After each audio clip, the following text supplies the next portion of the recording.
Hello and welcome to Season 2, Episode 85 of the Berean Manifesto, brought to you by the Ecclesian House. This is Pastor Bill, and over the next 10 minutes or so, we are going to take a look at the prophet Balaam. Most of the time, when the prophet Balaam comes up, it's the story of Balaam's donkey from Numbers chapter 22, where the angel of the Lord is blocking Balaam's path with sword drawn, so his donkey heads off into a field. Balaam beats the donkey and puts it back on path. The angel is still in the path, so the donkey presses hard against a wall, crushing Balaam's foot.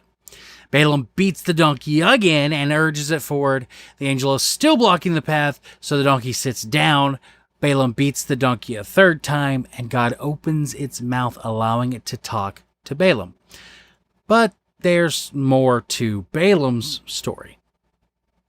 Balaam built a career out of divination.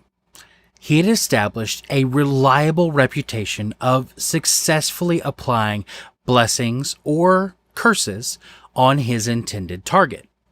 So when the people of Israel camped on the plains of Moab, Balak, the king of Moab, sent emissaries to the riverside community of Pethor on the Euphrates in Mesopotamia to hire Balaam.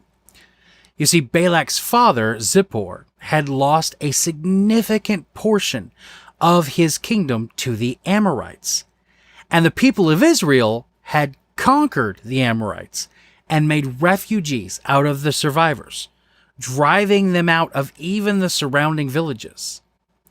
The Moabites were in a state of panic, terrified at the sheer number of Israelites camping on their border. Right? So, Balak sends emissaries with payment in hand to plead with Balaam to come and curse the numerous people who had come out of Egypt so that Moab could drive them out of their land. Balaam invited the emissaries to stay the night so he could consult God on what to do. That night, God visited Balaam in a dream and told him not to go with the emissaries of Balak and not to curse those they've asked to be cursed, as they are a blessed people. The next morning, Balaam sends the emissaries back to Balak, telling them that God refuses to let him go with them. When Balak hears Balaam's message, he sends another group of nobles with a higher rank to plead further with Balaam, offering him honors, rewards, and any pay he wants if he'll come and curse the people camping outside his borders. Again, Balaam refuses and tells the nobles that even if Balak gave him his house, stuffed with silver and gold, he wouldn't be able to defy the orders of God to do anything. Nevertheless, he invites them to stay the night to see what God would tell him. God visits Balaam in a dream again that night and tells him to go ahead and go with the men, but to only do what he tells him to do. The next morning, Balaam and the noblemen begin their journey back to Moab. But apparently God hadn't told him to leave just yet. God gets angry and sends the angel of the Lord to block Balaam's way. This is the common part of the story from earlier with the donkey. After this delay, the angel of the Lord tells Balaam to go ahead with the nobles, but to only say what he's told to say. Balak meets Balaam and the nobles at a town on the outskirts of the Moabite territory, and Balaam lets him know that he can only say what God tells him to say and nothing else.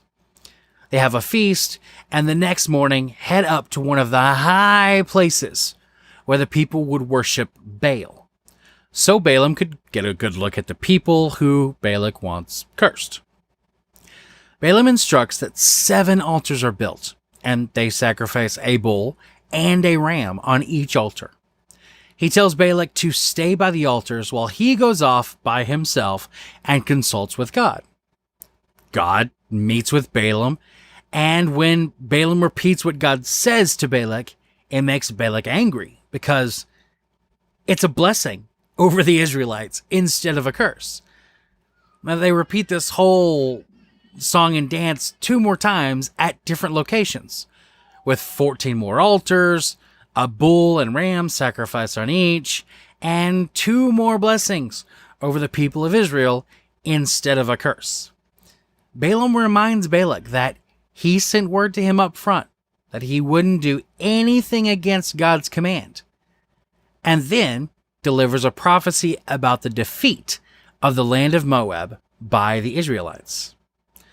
Numbers chapter 24 then records Balaam as heading home and Balak going on his way.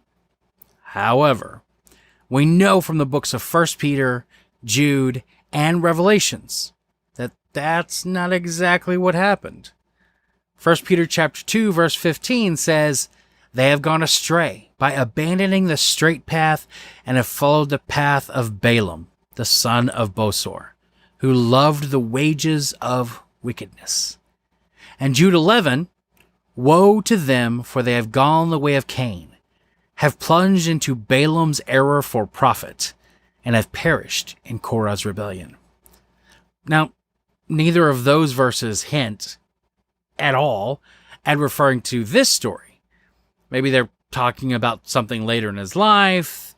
However, in Revelations chapter 2, verse 14, Jesus says, "But I have a few things against you. You have some there who hold to the teaching of Balaam, who taught Balak to place a stumbling block in front of the Israelites, to eat meat sacrificed to idols, and to commit sexual immorality." And indeed, this is how Numbers chapter 25 begins, with the people of Israel prostituting themselves with the women of Moab, attending the sacrifices to Baal, eating the sacrificed meat, and even worshiping Baal at these sacrifices. It looks like Balaam couldn't leave well enough alone and had to have that payment before he went home. So he let Balak in on some of the Israelites' weaknesses that had been forbidden by God. Our purposes for looking at this story, though, lay not in pointing out Balaam's failure of ethics. Lord knows we all have failures in the area of our own personal ethics. The point is to highlight that Balaam, who wasn't an Israelite, was a prophet of the Lord. A prophet of the Lord who was personally visited by God. Likewise, Job wasn't an Israelite, but was found worthy of God's favor and even a personal visit by God. So here's the takeaway.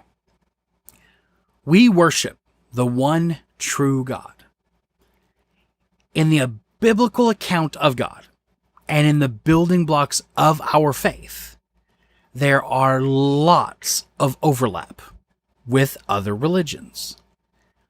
It is highly likely, almost to the point of reliable fact, that God has been reaching out to any who will listen amongst humanity. And this has led to the formation of several religious faiths built around glimpses of the divine. And even for Christianity, we have Romans chapter 13, verses 9 through 10, that tells us, "For we know in part. We prophesy in part. But when the perfect comes, the partial will come to an end." We don't have the full picture of everything God is or everything that makes up the spiritual cosmos. But what we do have is the gospel. That despite being born fallen, imperfect, and this imperfection separating us from God, that for us, Jesus was born of a virgin and lived a blameless life. He was crucified for our imperfection, rose again from the dead, and ascended to the right hand of the Father in heaven. Through his sacrifice, we are justified, declared not guilty. By our faith, we are made righteous. And by the confession of our mouth, we are saved from eternal spiritual separation from God in hell. This is Pastor Bill saying, until next time.